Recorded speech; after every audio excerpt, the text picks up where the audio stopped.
The Marcel Reed hate is really just getting out of control.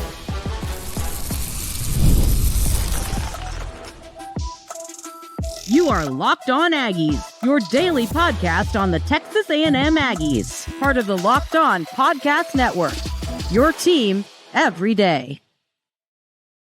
I am Matt Galatzan. Welcome to Locked On Aggies. Today, we will discuss some really tough basketball transfer portal news for Texas A&M. We will rank the top edge rushers in the SEC. But first, the Marcel Reed hate is just simply getting out of control. I am joined by Harrison Reno today. Harrison, I don't know where this narrative began. Like, I know that Marcel wasn't exactly the most prolific quarterback in terms of efficiency in 2025. He was a Heisman contender for a good majority of the season. He did lead them to a lot of big wins, some immaculate comebacks, some of the best quarterback play we've seen out of Texas A&M, frankly, in a long time. And I know it wasn't always consistent. I know it wasn't always fantastic. I know he turned the ball over a little bit too much, and he still has a lot of room to grow. But some of these takes are frankly getting out of control. And here's the first one that I'll read you, and this is kind of the genesis of this conversation because I saw it before the show. I won't name the person who said it just because I don't want to, anybody to track him down online or anything like that, but maybe you've seen it. An NFL draft analyst said, "This is the second time this draft cycle that I felt the need to come on this app and complain about how truly terrible this Texas A&M quarterback is." I don't know if I agree with that. We've also seen other people who I will name, like Barstool Sports, the Blutman guy, saying how terrible Marcel is, throwing all these takes out there about how he's the worst quarterback in the conference, all these different things. It's really getting nauseating.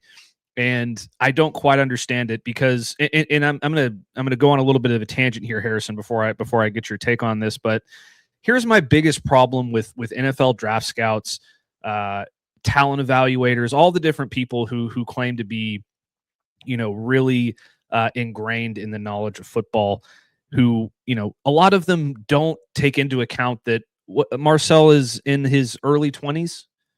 He just became, able to drink recently, I believe, or maybe he's not even 21. I don't know exactly how old he is, but he's going into his third season as the starter for Texas A&M. He's a college kid. He's grown every single year that he's been in the program. Why are we of the assumption that these players are just what they are based on what we see on tape? Why don't we give these kids the benefit of the doubt, especially when they have a track record of growing? Why can we not sit here and say, yeah, he wasn't perfect last year, but he has an opportunity to get better. And I see that the traits that are there are still elite and considered elite. I mean, how many times do we have to write these guys off before they have an opportunity to develop in their career? It really drives me crazy. It's the same thing in the NBA. It's the same thing in the MLB. It's the same thing in every college sport and every pro sport.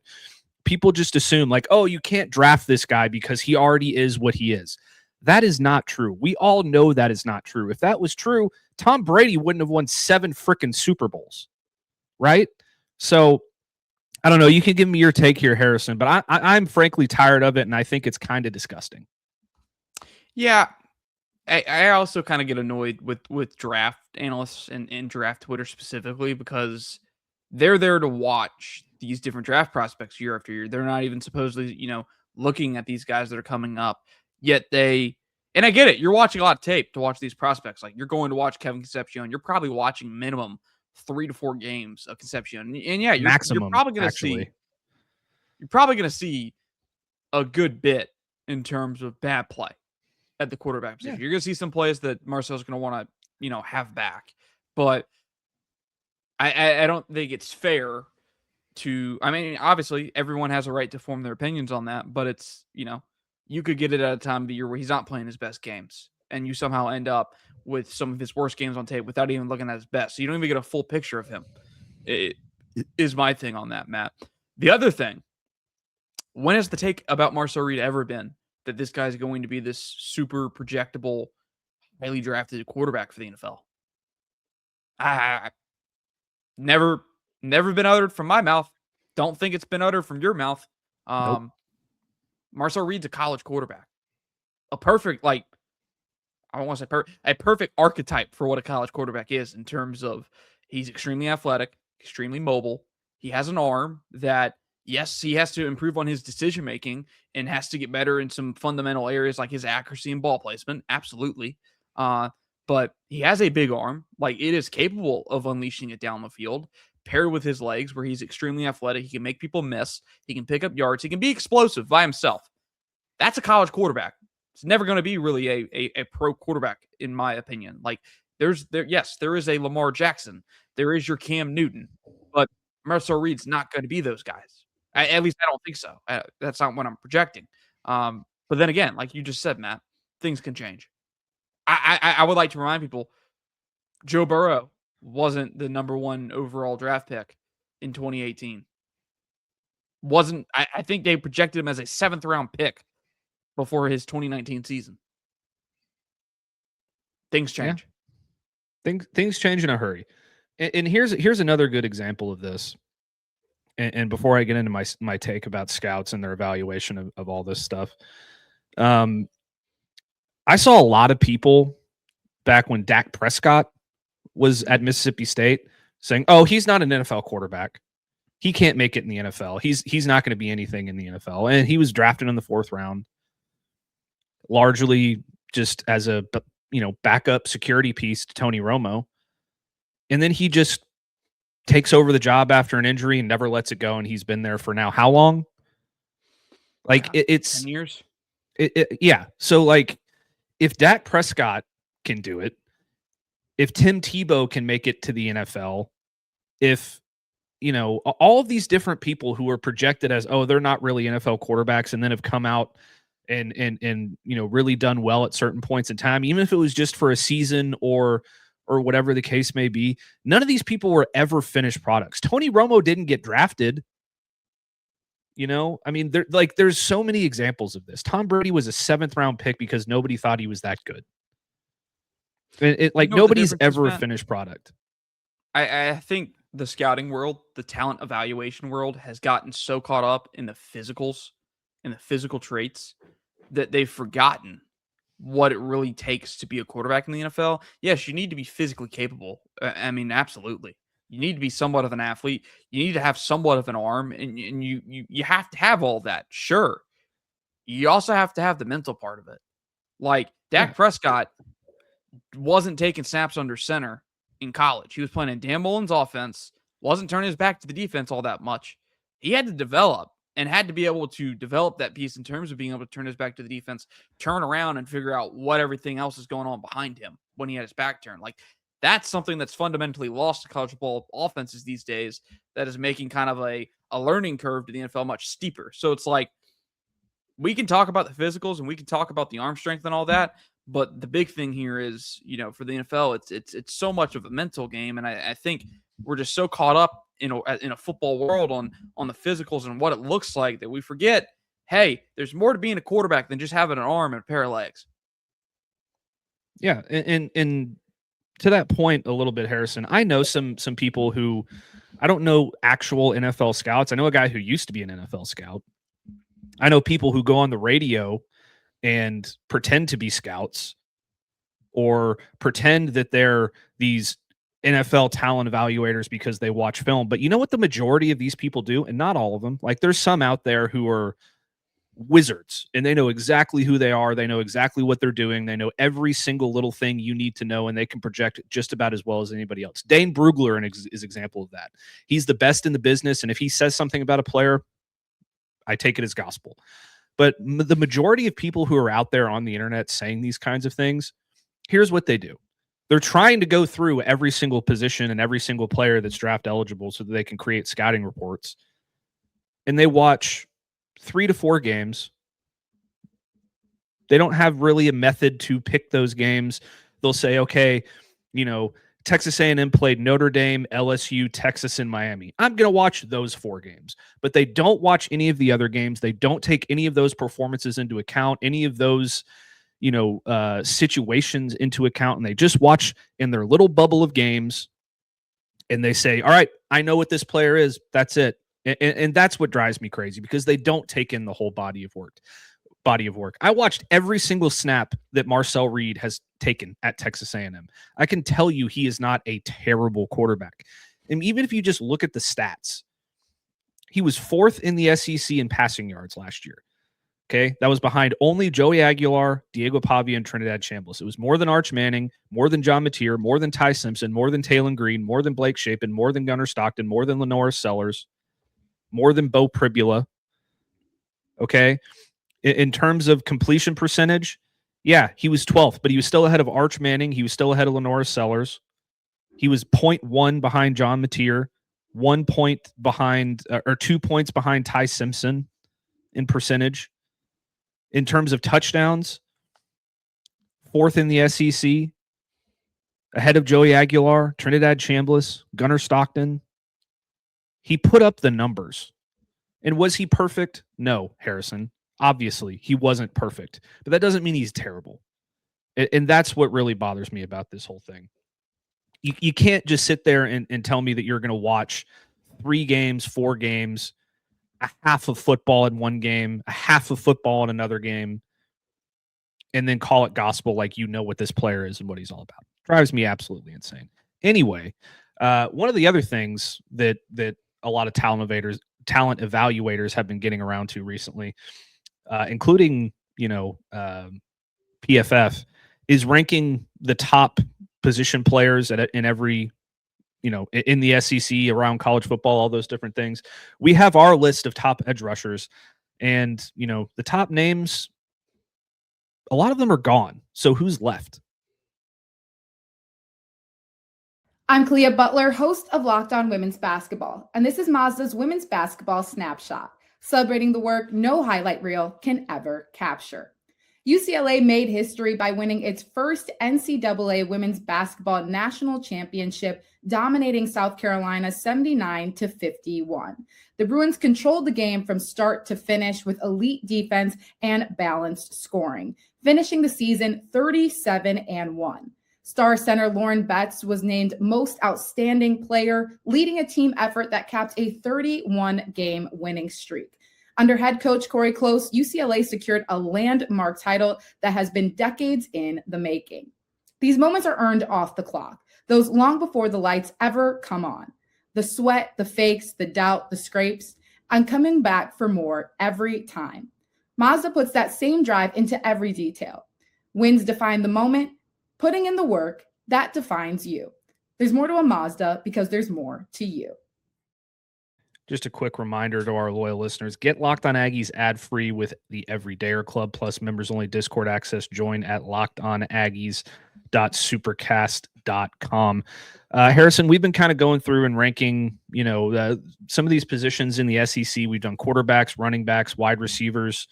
We're going to come back and do tight ends and offensive linemen. We've done coaches as well. Today, we decided to go with edge rushers because I felt it very interesting when you look at what's returning to the SEC, because most of the top guys are going to be gone.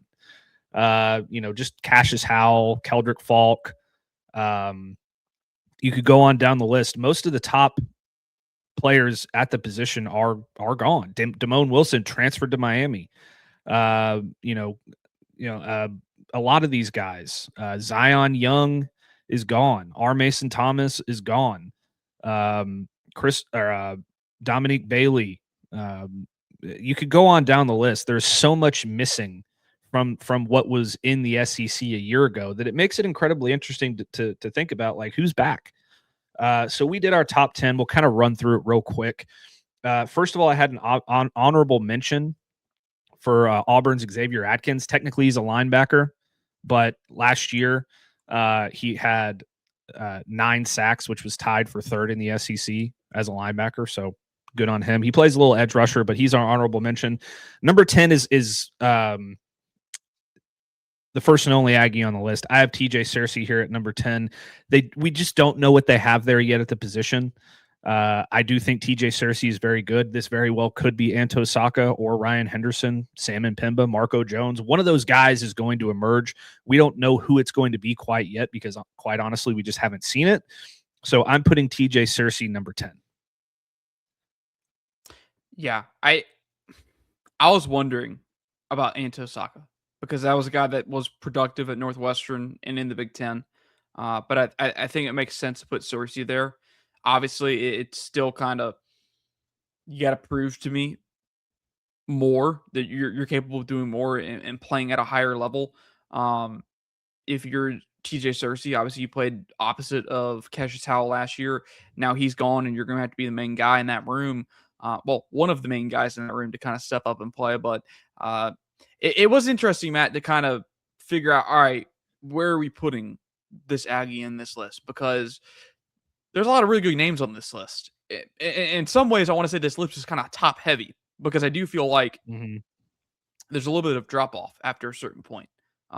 Because at least 3 names on this list are not like the others in terms of star power and all that. Yeah, I would agree with that. I'm going to run through 9 through 6 just real quick, and you can give me your thoughts on all 4 of those guys. Number 9, I have Jaden Woods from Florida. Absolute freak of nature, but he just hasn't quite done it at a consistent level enough yet for me to put him up near the top 5. He's a young kid. He was a true freshman last year. He has an opportunity to grow. Taylor Wine from Oklahoma at number 8. Very, very solid player. Finished tied for 8th in the SEC last season with 7 sacks. Quincy Rhodes from Arkansas also finished with 8 sacks last year, which was tied for 6th in the conference.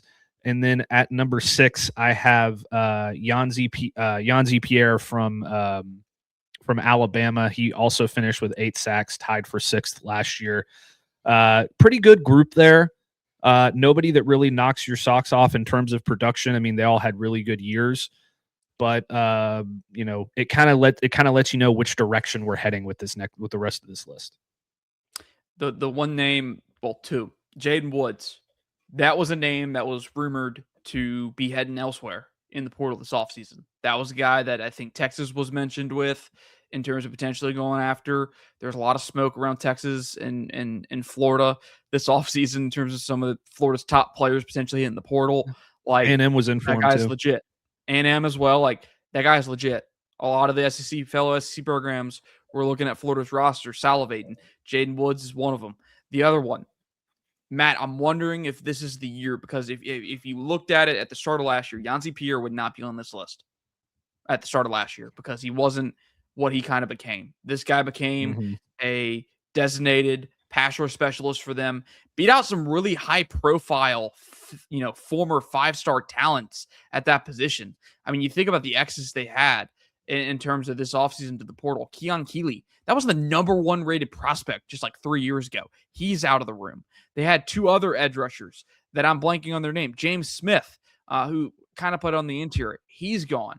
The other kid, I think he was number 3 or number 4. He's gone. Like, those were 2 guys in that room that were supposed to be some of Bama's best players. They're now out of the room. And Yanzi Pierre is one of the sole remaining guys in that Bama defensive line. I'm excited to see what Yanzi Pierre can do, because I think maybe going into this time next year, we might be talking about Yanzi Pierre, if he puts it together, as a top 5 edge rusher in the conference. Yeah, I don't disagree with that at all. He's got a real chance to do something at Alabama because he's going to be the guy. So we'll see where that goes. Number 5, I have Princewell Umamielen from I want to say from Ole Miss, but from LSU. One of the guys that Lane Kiffin dragged over with him to Death Valley. He's a really good player. He wasn't the most consistent edge rusher in the conference last year. He did finish tied for 3rd in sacks in the conference with 9, but he was also, a little absent at times too. He only had 1 sack in the month of September before getting 2.5 in October, and then he finished the season really strong. From November 15th until their college football playoff exit with Miami, he had 4.5 sacks. So the majority of his production came at the end of the year. Still a really good player, one that I think is going to have a good year, and a really stacked LSU roster. Yeah, he's one that I'm surprised didn't command a bigger market. Obviously, he went with Lane Kiffin over there at LSU, but I'm sure that guy could have got a lot of options on the open market in the portal this offseason. Like you said, wondering if he can put it together. His brother was an absolute terror at Ole Miss in his final season. Princely was insane. Like one of the best speed rushers that I had watched in terms of a single game. I remember watching Princely against Georgia. I mean, just dominated that game. But yeah, really excited to see what Prince Will can do. Didn't really have the name power of his brother in terms of kind of where they were at coming into this year. But he's certainly going to be someone that people are going to watch.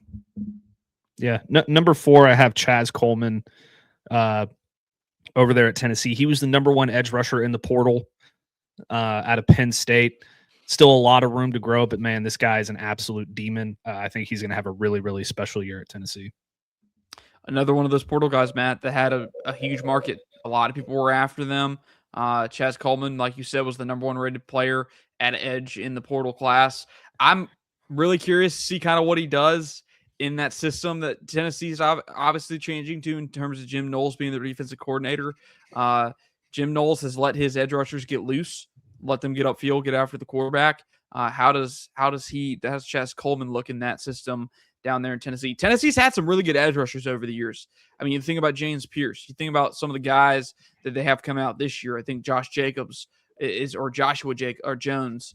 Is it Joshua Jones? I think it is. I think it's Joshua Jones as a defensive lineman, one of their best coming out for the draft. Like, these guys can get after the quarterback, and they've done so under Josh Heupel. They've been really productive as a unit up front. I'm curious to see if that changes at all here this year with obviously a new defense coordinator in town. Yeah. Number 3, I have Suntarine Perkins from Ole Miss. He does double as an off-ball linebacker, but he plays a lot of edge rusher. He is an absolute game wrecker. He can run sideline to sideline, but he can also really get after the quarterback. And with Pete Golding, as the head coach in Oxford now, I think he's going to have his best year yet. I don't want to say this lightly, and please don't take this and run with it, because he is used in a way that's similar to how Micah Parsons is used in terms of you're moving him around, you're letting him play off ball, you're letting him play on the ball linebacker. You might put him in the A gap and ask him to maybe dip under a center, or you might put him all, out as a wide 9 or something. Like, this guy is just the outlet for creativity for Pete Golden in a system where Pete kind of gets really creative with his sim pressures and kind of all the stuff that he can do to generate some pass rush. I'm excited to see what he does this year, because this easily could be a huge year for Perkins, who's kind of been a name that people have been aware of for at least 2 years now. I feel like the breakout of Satarian Perkins happened at least 2 years ago at this point. Mm-hmm. It did. And he's going to be incredible next year. All right. And that leaves no surprise at who our top 2 are. And really, it's not even close between the top 1 and the top 2 and the number 2, in my opinion. I have Dylan Stewart, number 2. In terms of physical tools, he might be the most talented player at the position in the conference, but in terms of game-wrecking ability and production and consistency, there is no surprise that Colin Simmons from Texas is number 1. He led the conference last year in sacks with 12. Dylan Stewart was all the way down at 17th. He had just 4.5 sacks last season. I mean, Colin Simmons is arguably the best player in college football, at least the best defensive player in college football. If you want to talk about Jeremiah Smith being the best overall player in college football, I'm fine with that. But Colin Simmons, number 1, no surprise. Dylan Stewart, number 2, no surprise. Both of them are going to be All-Americans next year, if I had my projection, but both of them are going to be also probably top 3, top 4 NFL draft picks. The thing with Colin Simmons this year is going to be so interesting is Will Muschamp obviously returned to the Texas defensive coordinator, is going to change up that scheme a little bit, going to change up the way they kind of deploy the defensive fronts. What does that mean for Simmons' production? I like to think it doesn't really mean much in terms of a drop-off. You're still going to let Colin Simmons be Colin Simmons. But the one thing that people need to understand about the Saban, Smart, Muschamp defenses is traditionally it's been more focused on, we want to stop the run first. We're worried about the run first and everything else second. So sometimes you're going to have to play in a gap and hold your gap as opposed to getting all the way upfield and getting after the quarterback. Obviously, Colin Simmons has been able to get up field, win his one-on-ones, and get after the quarterback. What does that look like with Boom back in town in Austin? Obviously, Boom's coached some really good defensive linemen over the years. I mean, I think back to his first stint in Texas, had Brian Arakpo on one side. I think Sergio Kendall also played for him. So, like, this is nothing new. He's had kind of these one-of-one talents before, and they've been productive. Just in the modern era, it's going to be interesting to see kind of what he does with Colin Simmons and how they get creative, because I agree with you. Colin Simmons was number one, and he's up there. I mean, he's definitely probably the number one defensive player in college football. Used to be Caleb Downs. He's no longer here. Now it's Colin Simmons, and I mean, you could make an argument for Colin Simmons to be one of, if not the best player in college football overall this year. But like you said, there is Jeremiah Smith pending this. Dylan Stewart kind of feels like he needs to have a bounce back year, Matt. Yeah. Like, I remember his freshman season was huge, disruptive. Think about that Alabama game, which I believe was the same game where he got the penalty for his celebration. I want to see that come back. Really do. I don't doubt his abilities to get after the passer. I think I put Simmons above him in terms of how Simmons can defend the run, being an overall better edge player than Dylan Stewart. But kind of feels like a bounce back year is needed from Dylan Stewart. Yeah, absolutely. Just recapping our top 10, TJ Searcy from Texas A&M at number 10, Jaden Woods from Florida at number 9, Taylor Wine, Oklahoma at number 8, Quincy Rhodes, Arkansas at number 7, Yanze Pierre from Alabama, number 6, Princewell Umam Yellen, number 5 from LSU, Chaz Coleman from Tennessee at number 4, Suntrine Perkins from Ole Miss at number 3, Dylan Stewart from South Carolina at number 2, and number 1 is Texas's Colin Simmons.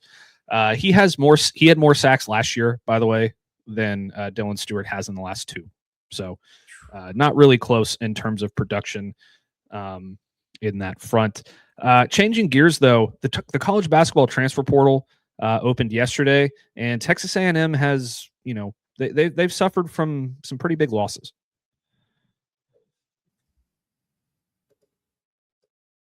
What if sports were traded like a market? Now you can put your sports IQ to work in real time with Robinhood prediction markets. It's not you against the house. It's you participating in a live market. You can buy or sell positions live all game long. Use your sports knowledge in the moments that matter. Robinhood prediction markets changes the game. It's people moving the action, so when momentum shifts, you can move with it. I always knew the game, but never had a dynamic way to apply that knowledge. Now I can actually take part live in a market powered by the people. You're no longer just a spectator, play by play. You decide. Trade every play with Robinhood, now available across the United States. Download the Robinhood app now to begin. Workplace chaos, deadlines stacking up, inbox overflowing, and the one position you have to fill is still sitting open. When the pressure's on and you need the right hire, this is a job for Indeed sponsored jobs. Indeed sponsored jobs helps you reach the people who actually fit what you're looking for, skills, experience, location. So you're not just hoping the right candidate stumbles across your post. And here's a stat that says it all. In the minute that I've been talking to you, companies like yours made 27 hires on Indeed, according to Indeed data worldwide. So if you're hiring, spend less time searching and more time interviewing candidates who check all your boxes with Indeed sponsored jobs. That's right. Spend less time searching and more time actually interviewing candidates who check all your boxes. Less stress, less time, more results. When you need the right person to cut through the chaos, this is a job for Indeed sponsored jobs. And listeners of this show will get a $75 sponsored job credit to help get your job the premium status it deserves at Indeed.com/podcast. Just go to Indeed.com/podcast right now and support our show by saying you heard about Indeed on this podcast. Indeed.com/podcast. Terms and conditions apply. Need to hire? This is a job for Indeed sponsored jobs. Harrison, the college basketball transfer portal opened yesterday, and we've seen a lot of movement so far. One of the big moves for Texas A&M was that sharpshooter Ruben Dominguez entered the transfer portal, as well as Josh Holloway, as we talked about on Monday. And this is a big loss for Texas A&M in a couple of different ways. He's your best three-point shooter on the team. He was one of those guys that could stretch the floor and hit it from anywhere, and it really leaves you without that on your offense, at least as of right now, under Bucky McMillan. But I don't want this to get misconstrued as the biggest loss that you could possibly take. I mean, I like Ruben Dominguez, but there were far too many times where he simply disappeared from this offense. The entire month of November, he only scored in single digits one time. So he was absolutely electric. He was hitting it from all over the floor. He also had a really great January, or at least start to January, with 6 games in a row of double figures. But after that, he only scored in double figures 3 times the remainder of the season. He also went scoreless once. He had 1 point against Alabama, single digits in the majority of those games, including in 3 of their last 4 games, he had 5 points or less. So he kind of largely disappeared from the offense for a good period of time there. And either way, it is a loss. He's your best 3-point shooter regardless, and that's going to sting for Texas A&M. So we came up with a list of a couple of replacements for him. The number one guy for me right now that seems attainable is Anthony Roy from Oklahoma State. He averaged 16.9 points, 4.1 rebounds, and 1.3 assists per game. He was also 43.1% shooter and 39% 3-point per shooter. And he's one of those guys that can play in a fast tempo offense for Bucky McMillan. Yeah, I really like how you kind of put it there. There were times where he just completely disappeared from the offense. And speaking about Ruben Dominguez, that was the one thing we've always talked about, just the scoring depth on this team just wasn't really there. And you just kind of looked around. If it's not Rashawn Agee, who's it going to be? And you were hoping it was going to be Dominguez at some points, and sometimes it was, sometimes it wasn't. So it's not to crap on Dominguez. He's obviously a talented player, and I'm sure he's going to find a home and probably has some pretty big programs coming after him because he was a starter at an SEC program that did make the tournament. But it does hurt nonetheless. But Matt, it just kind of, as the portal continues to, now it's open and people are officially kind of going in, it's kind of like, man, this is going to be kind of a complete reset for Bucky McMillan in year 2, which I don't know if that's necessarily a bad thing. He really wasn't his roster last year. He didn't have a full offseason. Well, he's going to have that full offseason now and can completely kind of do a makeover with this team and make it completely his and find the guys that fit his system to a T. Yeah. And a couple other guys that I have on my list. Case Why Not from Washington State. He's a 3-point shooter. He hasn't put up a ton of stats during his time at Washington State, but he's 6'6". He's got the frame and the characteristics that Bucky McMillan is looking for in a shooter. So hopefully, that's a guy that they're interested in as well. And then Haroon Zerno from Rutgers is another guy that I would keep my eye on as well. He was 35.6% from the floor and 33.8% from beyond the arc last season. Again, not a ton of stats to his name, but he's another one of those guys that just kind of fits the mold of what they're looking for. And there's a ton of other guys. We could go through the list of top transfers in the portal if we really wanted to. The problem is we don't know which of these guys Texas A&M is in on as of yet. There's a lot of really good players out there. There's Juke Harris from Wake Forest. There's John Blackwell from Wisconsin. Paulius Marikoskis is a power forward from St. Mary's. PJ Haggerty just entered the portal today from Kansas State. Miles Bird from San Diego State. Stefan Vox from Providence is another guy. There's a ton of Isaiah Johnson, the point guard from Colorado, is a really good offensive player. You could keep on going down the list. KJ Lewis from Georgia. We need to see who starts getting targeted by Texas A&M before we can put a definitive list of players together. But there's going to be a ton out there for Bucky McMillan to pursue. There's no doubt about that. Yeah, absolutely. He's going to have his pick. And there's already a ton of players kind of in the portal. As we've seen that, it's been kind of madness the last 48 hours in terms of people declaring and all that. So, Matt, it's an important offseason for him. It's his first real offseason he has kind of in place to build his roster and to do it his way. So, should be interesting to see how the portal kind of unfolds over the next few weeks and kind of look at the makeup of each player that he does bring in. Yeah, absolutely. So we'll see where it goes, but that's going to do it today for Locked On Aggies. Thank you so much for tuning in. Tomorrow we'll be back to talk more spring football, more SEC rankings, and more college basketball transfer portal. So make sure to subscribe and follow the podcast so you get all the latest episodes. You can find us on every major social media platform at Locked On Aggies. And if you never miss an episode, the Everydayer Club is built for you. Get Locked On Aggies ad-free, plus members-only Discord access and more. Head to lockedonaggies.supercast.com or check the link in the show notes to join the club. For those of you on video, we send you to the first ever 24/7 National Locked On Podcast Network YouTube channel. On audio, make sure your second listen is Locked On College Basketball, and we'll see you tomorrow.